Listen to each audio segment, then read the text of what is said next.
तो आज हम लोग जानेंगे वीएमओयू के अंदर बीए हिस्ट्री का एग्ज़ाम पैटर्न क्या होता है, एग्ज़ाम में हम किस तरह से हमारे उत्तर लिखें कि हमारे 80 प्लस मार्क्स आएँ, क्या स्ट्रैटेजी हमें अपनानी चाहिए।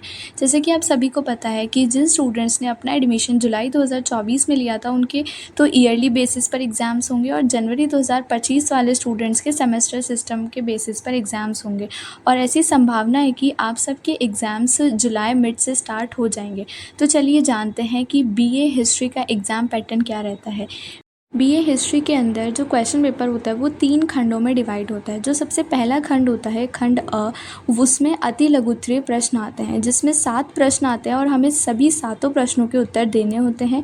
और जो प्रश्नों का जो वर्ड लिमिट होती है वो या तो हमें 30 शब्द में लिखनी होती है या एक वाक्य में या एक शब्द में हमें हमारे आंसर को करना होता है।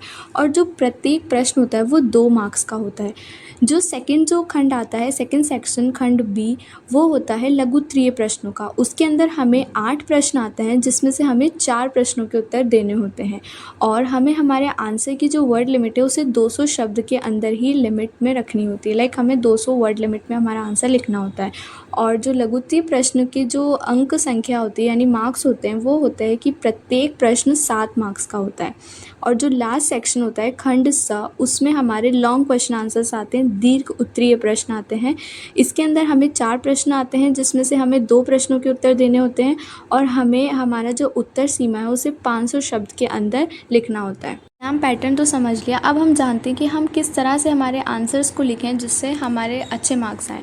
तो सबसे पहले मैं आपको बता दूं कि आपको क्वेश्चन पेपर को बहुत अच्छे से पढ़ना है और उस क्वेश्चन को सबसे पहले अटैम्प्ट करना है जिस क्वेश्चन का आंसर सबसे अच्छा आपको आता है। लिखने से पहले आपको उसकी एक आउटलाइन अपने दिमाग में बना लेनी है जिससे आपकी जो मिस्टेक्स होंगी वो कम से कम होंगी।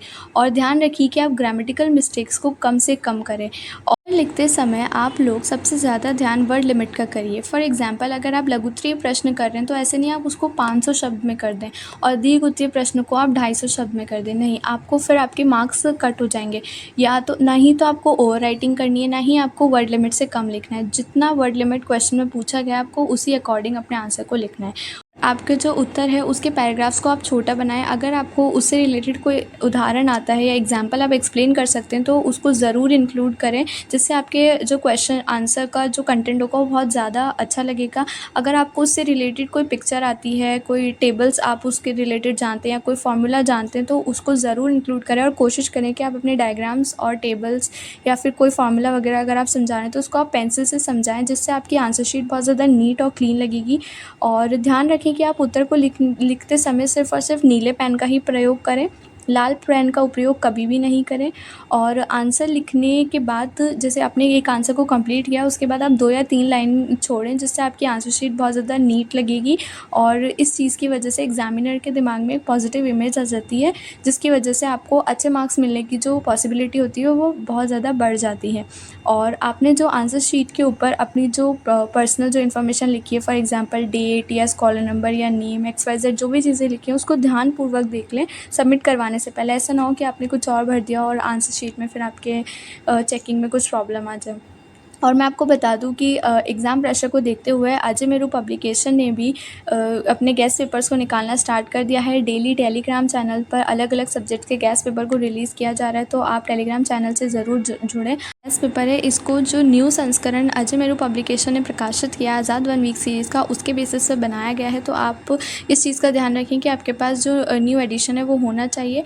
इसके बाद मैं आपको एक और चीज़ बता दूँ कि जैसे आप सबको पता है कि अभी 1 महीना है हमारे पास एग्ज़ाम की तैयारी के लिए, तो आप सबसे पहले जो गेस्ट पेपर रिलीज़ हुए हैं उस वाले क्वेश्चंस को बहुत अच्छे से तैयार कर लीजिए। अगर वो कंप्लीट हो जाते हैं तो उसके बाद जो ब्लूप्रिंट आपको आज़ाद 1 वीक सीरीज़ में मिलता है, जो एक्सपर्ट्स अपना ट्रेंड एनालिसिस करते हैं उसके बेसिस पर आप अपनी तैयारी और अच्छे कर सकते हैं। फॉर एग्जांपल आप जैसे कि स्क्रीन पर देख पा रहे हैं जो यूनिट नंबर 9 है उससे 500 शब्द वाले 14 क्वेश्चन अभी तक आए हैं। तो आप यूनिट नंबर 9 को और अच्छे से पढ़ें, बुक से पढ़ें और आज़ाद 1 वीक सीरीज़ के अंदर जितने भी यूनिट नंबर 9 में क्वेश्चन है उसको बहुत अच्छे से करके जाएँ। इस तरह से आप अपनी तैयारी और ज़्यादा स्मार्ट तरीके से बहुत अच्छी कर सकते हैं। और अगर आप आज़ाद 1 वीक सीरीज़ खरीदना चाहते हैं तो आप दिए गए कॉन्टैक्ट नंबर पर हमसे संपर्क कर सकते हैं या फिर वेबसाइट के थ्रू भी आप मंगवा सकते हैं।